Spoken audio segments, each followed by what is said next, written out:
Good day, everyone, especially to my professor, Ma'am Amelia L. Cortidor. My task is to present my essay about one of the influential works in education. I am Rina Uutuhan, and I will now proceed to the presentation of my topic entitled Embracing the Problem Posing Philosophy in Education, Empowering Student-Led Inquiry, so that is inspired by Paulo Freire's Pedagogy of the Oppressed.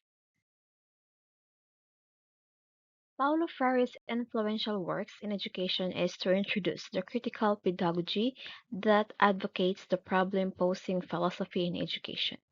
So this philosophy contradicts the banking system in education. As Nelson Mandela stated, education is a powerful weapon that can change the world. Before, we are colonized by different conquerors, but because of the oppression, some people lead the revolutionary movements, but some people also strive to study for us to achieve the liberation. We also gain freedom and also we have rights to education. But what is the purpose of philosophy in education? So according to Tizar M. and Locke K., philosophy in education helps in designing the curriculum, aligning to what is essential in our community. But why is this problem posing been advocated by Freire? 4. This is an alternative with the banking system of education where the teacher uses traditional method and also memorization. And students only is a patient according to Manu P. So they listen only to the teacher. Freire describes this philosophy as the essence of communication, which uses dialogue. So what I love about this method, it's because it rejects the spoon-feeding type of learning in the classroom. That is why this is also the basis in designing the curriculum, because problem posing enables you to solve the problem and the concept of reality.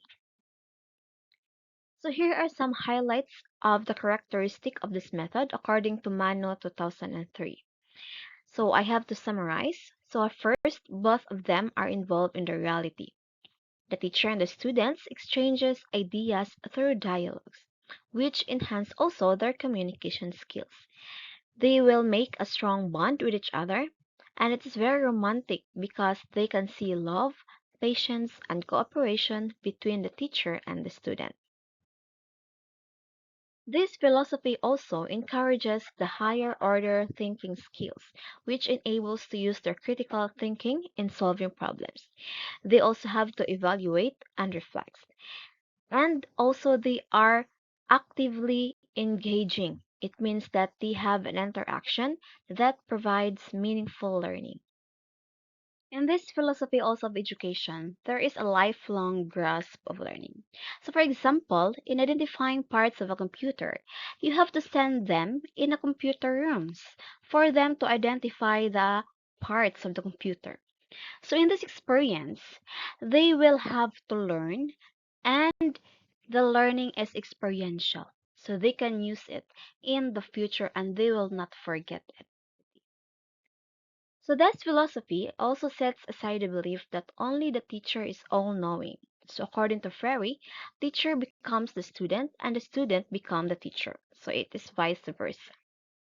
In some studies, this philosophy also helps in developing the problem-solving skill of the students. So allowing them to develop their cognitive, psychomotor, and for the teacher to make interventions and strategies. So if there are strengths, there are also weaknesses. So it affects the students as well as the teachers. So for students, they may lack confidence, difficulty in relating concept to real problems.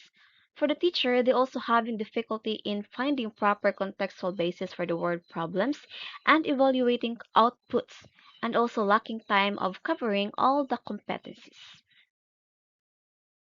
In conclusion, in the field of education, we are guided by philosophies.